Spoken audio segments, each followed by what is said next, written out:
अब हम प्रश्नावली 2.1 का सेकंड क्वेश्चन, यूक्लिड विभाजन प्रमेय द्वारा दर्शाइए कि किसी भी धनात्मक पूर्ण संख्या का घन, क्या दे रखा है अपने को, घन 9q या 9q + 1 या 9q + 8 के रूप का होता है, जहाँ q एक पूर्णांक संख्या है।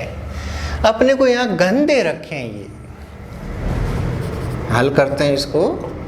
अपने को क्या दे रखा है, घन दे रखा है। तो अपना उद्देश्य होगा कि वो धनात्मक पूर्णांक क्या होना चाहिए।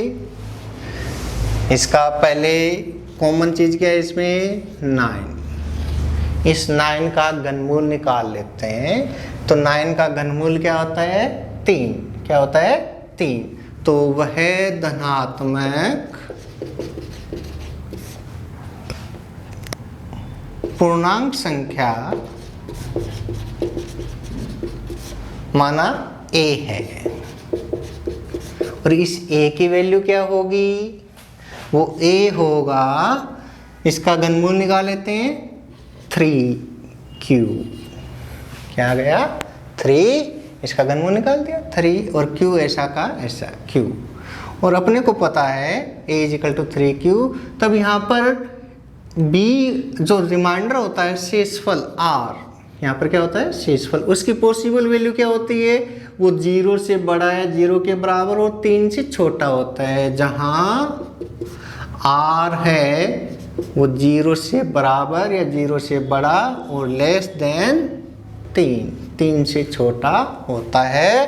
तो a की पॉसिबल वैल्यू तब संभव धनात्मक पूर्णांक, प्रथम स्थिति, पहली स्थिति क्या रख दें यहाँ पर, r की वैल्यू क्या क्या संभव है, 0 1 2। यहाँ पर पहले रख देते हैं 0। तो a = 3q + 0, यानी a बराबर 3q, ऐसी स्थिति। दूसरी स्थिति में r की जगह क्या रखेंगे, 1।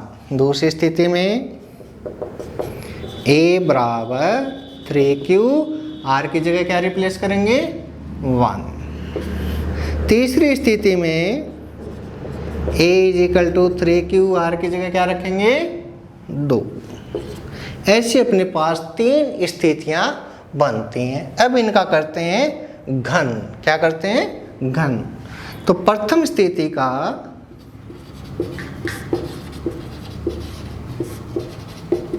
घन, प्रथम स्थिति है a = 3q, और उसका क्या करना है, घन। तो a³ बराबर 3q, 3 का क्यूब क्या होता है, 3 का क्यूब 27, q³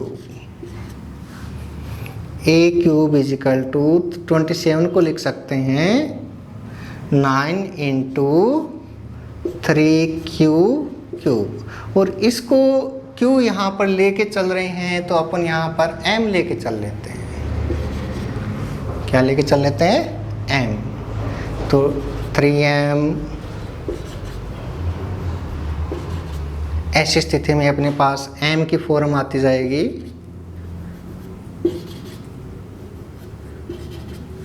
ऐसी स्थिति में 3m³ है, इसको मान लेते हैं q, क्योंकि ये कोई पूर्णांक ही है। 3m³ = q। ऐसी स्थिति में a³ = 9q। ये अपने पास प्रथम स्थिति का घन करने की स्थिति आ गई है। दूसरी स्थिति का घन करने पर, द्वितीय स्थिति का घन करने पर, दूसरी स्थिति है a = 3m + 1। इसका करना है घन, यानी दोनों तरफ क्यूब कर देते हैं। तो a³ = 3m + 1 का क्यूब। अब अपने को फॉर्मूला पता है सूत्र क्यूब का, x + y का क्यूब का फॉर्मूला होता है x³ + 3x² y + 3xy² + Y cube. ये पिछली क्लास में अपने पास फॉर्मूला था। x की वैल्यू है अपने पास 3m, y की वैल्यू है 1। इसके द्वारा इसको सोल्व करते हैं तो a cube is equal to X cube यानी 3m का क्यूब प्लस 3x की वैल्यू यानी 3m का स्क्वायर, y की वैल्यू यानी 1 प्लस 3x की वैल्यू 3m, y की वैल्यू 1 और उसका स्क्वायर और y क्यूब यानी 1 का क्यूब। इसको सोल्व करते हैं तो 3 का क्यूब होता है 27m क्यूब, 3 का स्क्वायर 9, 9 3 जा 27 m का स्क्वायर, 1 का स्क्वायर 1 ही आएगा, 3 3 जा 9m और ये 1 का 1। यहाँ पर कॉमन लेते हैं तो सभी में 9m कॉमन आ रहा है। 9m यहाँ पे कॉमन लेंगे तो 9 3 जा तो 3m स्क्वायर, 3m, ये 9m कॉमन आ गया तो 1 प्लस 1। इसको मान लेते हैं 3m square plus m plus 1 स्थिति को, ये कोई पूर्णांक ही है और इसको मान लेते हैं q। माना m into 3m square plus 3m plus 1, इसको मल्टीपल करने पर कोई पूर्णांक आ रहा है वो मान लेते हैं q। तब a क्यूब अपने पास आता है 9 और इसके स्थान पे लिखेंगे q और ये प्लस 1, यानी द्वितीय स्थिति में 3m प्लस 1 का घन निकाला तो 9q प्लस 1, यानी ये स्थिति अपने पास आ गई है। तीसरी स्थिति है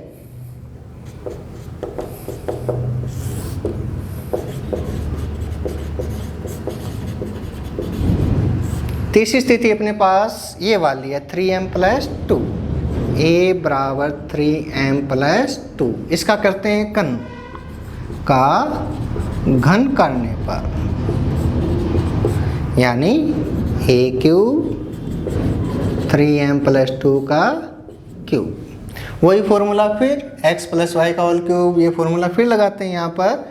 अब की बार x की जगह कौन होगा 3m और y की जगह कौन होगा 2। इसी फॉर्मूले में फिर पुट करते हैं तो a cube is equal to 3m का क्यूब प्लस 3, फॉर्मूले में 3x स्क्वायर यानी 3m का स्क्वायर, इसके साथ तो y है तो y की वैल्यू यहाँ पर 2 प्लस 3x, x की value 3m, y square y की वैल्यू यानी 2 का स्क्वायर प्लस y क्यूब यानी 2 का क्यूब। स्थिति में फिर इसको हल करते हैं। 9 का 3 का क्यूब 27m क्यूब, 3 का स्क्वायर 9, 9 2 जा 18, 18 3 जा 54m स्क्वायर, 2 का स्क्वायर 4 और 4 3 जा 12, 12 3 जा 36 और 2 का स्क्वायर क्यूब 8। ऐसी स्थिति अपने पास आ गई। यहाँ तक अपने पास कॉमन आ रहा है 9m, कॉमन लेते हैं तो 9 से इसको डिवाइड करें तो 3m बाहर आ गया तो m स्क्वायर, 9 को 54 से डिवाइड करें तो 6m 2 टाइम्स था, एक बाहर आ गया तो m, 9 को 36 से डिवाइड करें तो 4m बाहर आ चुका है प्लस 8। अब इसको फिर मान लेते हैं ये कोई धनात्मक पूर्णांक है, माना m into 3m square plus 6m plus 4 is equal to q। तब a क्यूब चलता आ रहा है अपने पास, ये a क्यूब बराबर इसके स्थान पे क्या रख देंगे q, 9q प्लस 8। ये अपने पास तीसरी स्थिति का घन करने पर आ रही है जो यहाँ पर है। इस प्रकार किसी भी धनात्मक पूर्णांक संख्या का घन करते हैं तो प्रथम स्थिति में 9q, द्वितीय स्थिति में 9q प्लस 1, तीसरी स्थिति में 9q प्लस 8, यानी 3 स्थितियां अपने पास प्राप्त होती हैं। एक बार अच्छे से देख लें।